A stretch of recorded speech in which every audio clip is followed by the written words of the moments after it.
Fala galera azulina, salve salve galera, tudo nosso nada deles, sejam bem-vindos nesta segunda-feira novamente, muito obrigado, agradecer, né, antes de falar do nosso patrocinador aqui, agradecer a todos que participaram do nosso pré-jogo e do nosso pós-jogo, né, no sábado. Infelizmente não conseguimos a vitória, né, frente ao CRB, alguns erros aí, defeitos, começamos, né, errado, com a escalação, Marcos Júnior fora de posição, Felipe Gedós também fora de posição, depois tentou se reverter, mas vamos já falar disso aí, tá? Mas meus agradecimentos a todos que participaram do pré e do pós-jogo. E não esquecendo, estamos aí com 7.200 pessoas inscritas só no YouTube. Eu não sou muito de usar as outras redes sociais, né, como Facebook, Twitter, mas eu tô vendo aí que muitas pessoas estão pedindo pra gente usar o Twitter, sempre tá divulgando lá, falando, enfim. Vou começar a fazer o que vocês estão pedindo, tá? Então, me sigam no Twitter, tá?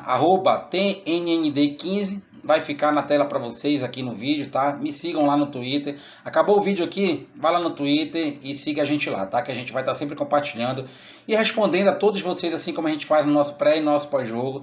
E também nos comentários do canal aqui, quando a gente tem tempo, a gente vai estar sempre respondendo vocês da melhor maneira possível. Não podemos agradar a todos, né? Impossível, mas a gente tenta agradar aí a maioria, tá? Falando de contratações, né? Como veio na nossa capa e na nossa descrição, temos dois assuntos hoje, contratação e o caso do G2 aí, vamos já falar, mas começando da contratação. O presidente do Clube do Remo falou que esta semana está chegando duas contratações ao clube, né? Deve ser aí, pelo que eu pesquisei, um meio-campo, tá? E um atacante. E futuramente ainda vai vir mais de 2 a 4 contratações entre lateral esquerdo, volante, ou seja, tudo aquilo que a torcida falou, tudo aquilo que a gente mostrava aqui, ó, há tempo no canal. Será que a gente estava errado? Eu acho que mais uma vez nós não estávamos, né? Gostaríamos de estar errado e que o Remo já tivesse um elenco formado, já com a Série B aí, que já foi 55%. Tá faltando apenas 18 jogos, desculpa, para acabar a Série B. E agora o Remo está querendo acordar. É tarde? Acho que sim. Para pensar em título, sim, é tarde. Acho que agora ficou mais distante, não só o título, mas como entrar no G4, né, que é menos difícil você entrar no G4 do que conseguir o título da Série B. Mas poderíamos sim, ou até ainda podemos, né, com mais dificuldade agora, ir atrás de uma Série A 2022. Estamos vendo que a Série B não tem nada demais, uma Série B comum, assim como do ano passado, que tem times de tradições, mas que esses times de tradições não têm elencos, né, que dizem a sua tradição passada, né? Então é algo normal, todos os times da mesma maneira, pelo menos a maioria aí. O Remo tem um time melhor do que muitos aí, mas quando precisa do elenco ele não consegue jogar como alguns times que estão no G4, por exemplo, conseguem, né? Então, se tivessem feito isso antes, o Remo estaria numa posição melhor. O presidente, em sua fala, diz que o clube do Remo, além dessas contratações, né, não falou em posições, mas que vai vir jogador essa semana, fala que está com dificuldade no mercado. E normalmente as equipes estão contratando jogadores parados ou contundidos. Lógico, isso é óbvio. Com todo respeito ao presidente, isso é óbvio. Presidente que faz aí uma bela administração no Remo, principalmente extra-campo, né, fora das 4 linhas. Nas 4 linhas deixa a desejar bastante ainda.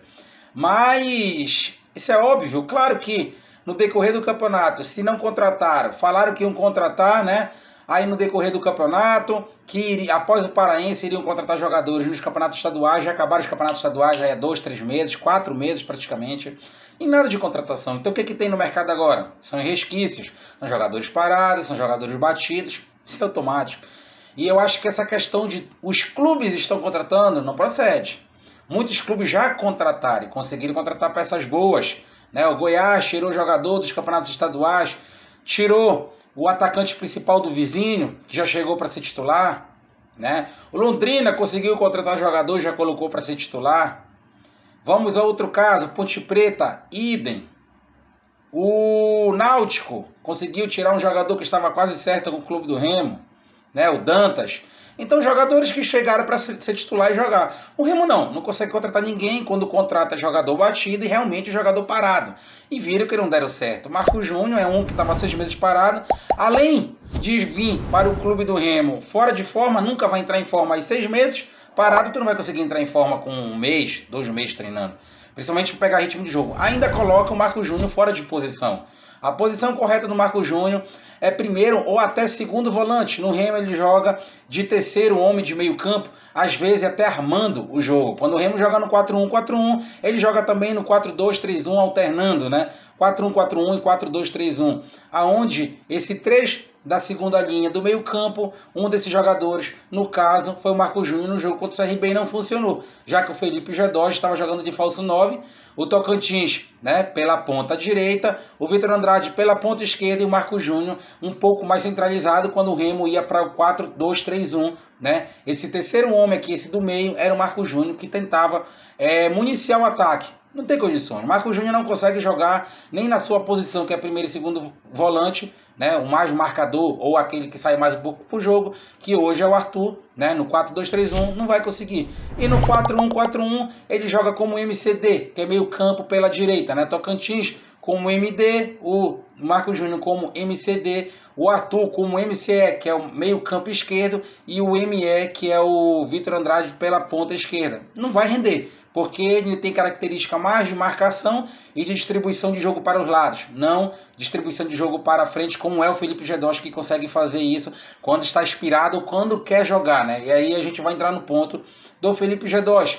Muita gente se pergunta, o Felipe Gedós, até o que tu acha, está prejudicando o Remo, não está? Na minha opinião, não está prejudicando pouco, está prejudicando muito o clube do Remo. Não só na escalação, que aí sim a gente está sendo prejudicado de ser um falso 9. Felipe Gedós não é falso 9. Em alguns jogos deu certo, como a Ponte Preta e como o Náutico. Lógico, deu certo, os adversários não sabiam como o Remo ia jogar. E ele ali conseguiu fazer 3 gols, né? Jogou até bem a partida, mas está sendo utilizado assim e não está rendendo. Por quê? O time do Remo fica lento, né? Felipe Gedós tem potencial? Tem, é por isso que a gente cobra dele. Mas atualmente não dá para o Felipe Gedós ser titular do clube do Remo, nem na sua posição de meio campo. Mas ao mesmo tempo eu entendo o Felipe Conceição, Felipe Tigrão, porque não tem peças de reposição. O Remo perdeu o Eric Flores, principal jogador do meio para o ataque do Remo, né? Que municia ali junto do Vitor Andrade. Perdeu o jogador, você vai colocar quem? O Arthur para armar? Vai tirar o Shoa, que é o principal jogador meio defensivo do Remo naquele meio campo? Não vai ter condições. Arthur não tem condições, já vinha falando isso aqui há tempos, não é um jogador de Série B. Agora, finalmente as pessoas estão caindo na realidade, né? Para no próprio comentários, não é secar, não é nada, mas é ser realista. Aí você tem Lucas Siqueira totalmente fora de forma, às vezes quando joga, já sai da transição, já vem jogar. Isso é desespero de um clube que não tem elenco, né? Aí você coloca a Rafinha, que vem rendendo bem, para mim, tem que ser titular sexta-feira contra o Brasil de Pelotas fora de casa, é um jogo que o Remo vai ter que ganhar, tá? Não vou dizer que é uma obrigação, até porque o Remo joga fora de casa, o adversário também vai colocar 11 jogadores em campo. Mas um time que não faz gol a 5 partidas, que não vence a 8 partidas, eu acho que o Remo tem que trazer essa vitória, né? Para agradar essa torcida. Tudo bem, independente do VAR, o que aconteceu contra o CRB já é passado, mas o Remo tem que trazer esses 3 pontos para colocar na bagagem e colocar na tábua de classificação para o Remo a 29 pontos e ficar ali, né? Nada de olhar lá para o Z4. Estamos 7 pontos distantes do Z4, continua 7 do G4, continua a mesma coisa, apenas uma rodada passou.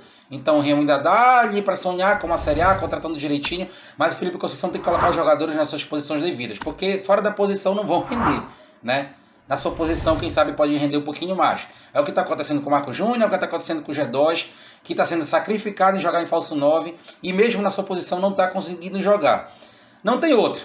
Vamos de Rafinha, nada de improvisar Gedós de falso 9. Já tem o Jefferson, mostrou ali o que a torcida espera dele, que é ser o centroavante do Remo, entrou bem mais uma vez, entrou contra o Confiança, entrou bem novamente. E outro jogador aqui é o Ronald. Ronald já está pedindo passagem, né? Tem que ser titular no time do Remo. Tocantins não é aquele mesmo jogador de segundo tempo. Entendo, sim, que o Tocantins não tem como jogar muito bem quando se tem de um lado o Marco Júnior, né? E se tem também o Varley, que eu não vou criticar o menino, entrou no fogo, mais ou menos aí para queimar o jogador. Não que o Felipe Conceição tenha colocado o jogador para queimar ele, mas para a torcida, que só vê a questão vai bem, vai mal. os que veem dessa maneira o futebol, ele foi mal, então acaba queimando o jogador, entendeu? Então eu acho que o Remo vai agora ter o Thiago Enes, né? Acho não, o Thiago Enes vai voltar, peça importantíssima do clube do Remo. E aí, com a entrada do Ronald ali, eu já colocaria o Ronald na ponta direita como titular. E o Tocantins, uma segunda opção no segundo tempo, já sacaria de cara aí ou o Arthur ou o Marco Júnior, ainda mais daí fora de posição, não tem as mínimas condições. Já colocaria Rafinha e Ronald, tá? Entraria ali com o Shoa, Arthur, por não ter outro, né? Não tem outro, então tem que ser o Arthur e Rafinha, tá? E aí, esse 4-2-3-1 que eu tô formando, com o Vinícius, Thiago Enes, o Jansen, é outra situação, também não tem outro, né? Vai ter que ser o Jansen mesmo. O Romércio veio para fazer turismo em Belém do Pará, contrataram um jogador para ser banco do Jansen. Enfim, será que eu tô errado mais uma vez? Então, Vinícius, Thiago Enes, Jansen, Kevin, e aí na lateral esquerda, né? Pedi tanta volta do Marlon. Marlon decepcionou a mim, decepcionou a torcida do Remo. Não escondo, pedi sim a entrada do Marlon, porque ninguém aguentava mais Igor Fernandes. Não cruza uma bola, não vai no ataque, não dá um passe, não faz nada de produtivo e deixa espaço nas suas costas.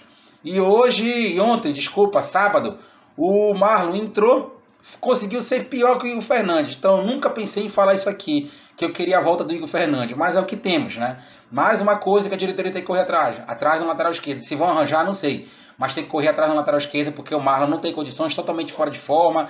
A gente vê que ele está acima do peso, é um jogador que após o Covid, após algumas contusões, a gente não sabe se vai voltar àquela forma que ele esteve na Série C, até mesmo no Campeonato Paraense, tá? Então, repetindo aqui, eu iria de Vinícius, Enes, Kevin, o Jansen, o Igor Fernandes, na cabeça de área o Shoa, Arthur, mais um pouquinho à frente, Rafinha, tá? E ali na frente eu iria, lógico, Vitor Andrade, Jefferson e colocaria o Ronald. Se ele não quiser colocar o Ronald, eu vou até entender, né? O Ronald já é muito queimado pelos treinadores que passam no Remo. O Bonamigo dizia que ele não tinha fundamentos, que ele não estava preparado e que ele vem mostrando é totalmente diferente do que falava. Já o Felipe Conceição aproveita melhor ele, mas eu acho que está na hora já de colocar ele como titular. Vai dar sangue, vai dar raça, é um jogador que vai para cima. Tem preparo físico para voltar, né? Coisa que o Tocantins não tem como fazer toda hora. Por isso se machucou quando era bom amigo.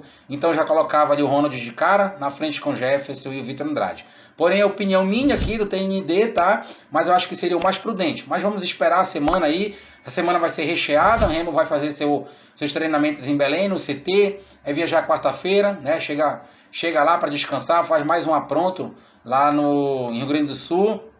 E vamos ver o que o Remo vai render nesse jogo. Esperamos que o Felipe Conceição não utilize o Marco Júnior mais uma vez de forma equivocada e pare de inventar o Felipe G2 como falso 9. Já tem o Jefferson. Deve estar chegando outro atacante aí. Quem sabe se esses jogadores chegarem até quarta, quinta-feira com a documentação em mãos, já escrevem até sexta-feira no BID e chegam em Belém, fazem os testes, já viajam para lá para se integrar no elenco, para pelo menos ficarem no banco de reserva e o Felipe Conceição ganhar opções para o segundo tempo, que é onde a gente peca muito. Não tem elenco, não tem como recompor. Por causa do VAR também, mesmo com todos esses desfalques por causa do VAR, o Remo não obteve pelo menos um ponto, foi prejudicado. O VAR veio aí que era para ajudar, mas está atrapalhando, atrapalhou confiança, né? O Cruzeiro conseguiu ganhar com um pênalti inexistente. Até o Cristiano Ronaldo teve gol nesse final de semana mal anulado. Então, se o Cristiano Ronaldo foi prejudicado, imagine o clube do Remo, aí onde vão fazer de tudo para segurar Vasco, Botafogo e Cruzeiro numa Série B para 2022. É triste, mas infelizmente a realidade do futebol brasileiro se estende para um lado político e por falta de contratações, né? Por culpa da diretoria, culpa também aí das outras pessoas que formam o clube do Remo, a gente não pode sonhar com uma Série A, está muito distante. E por culpa também do VAR, por não ter também um certo prestígio junto à CBF, a gente vê isso aí. Não é só o Remo não, viu? Os clubes do Norte, até alguns do Nordeste sofrem muito por isso, tá, galera? Então, nosso vídeo de hoje é esse. Fiquem ligados no canal, se inscrevam, tá? Ative o sininho, porque em breve vamos vir com vídeo novo. Se o atacante / meio campo, até mesmo aí o volante, contratação chegar, vamos postar o vídeo aqui para vocês, ficarem tudo informados sobre o jogador. Infelizmente não tenho nomes para colocar para vocês e não vou iludir ninguém aqui com nomes falsos, fakes. Vou vir com a informação correta, tá, galera? Então, me sigam no Twitter, agora eu vou pedir para vocês me seguirem no Twitter, TNND15, tá aqui na tela. Vão lá, acabou o vídeo, se inscrevam, no Twitter, me sigam lá, tudo bem? Que a gente vai estar respondendo o máximo de pessoas possíveis. Então, nosso vídeo de hoje é esse.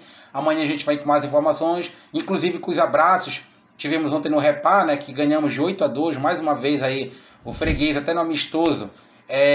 Continua freguês, né? Mas amanhã a gente vai falar mais sobre isso, sobre as pessoas que vieram até mim, principalmente aqueles mais jovens. Gostei muito. Amanhã eu vou dedicar um pouquinho do tempo do vídeo para falar sobre isso. Tá, galera? Tudo nosso, nada deles. @TNID15 Twitter. Vão lá comigo. Abraço.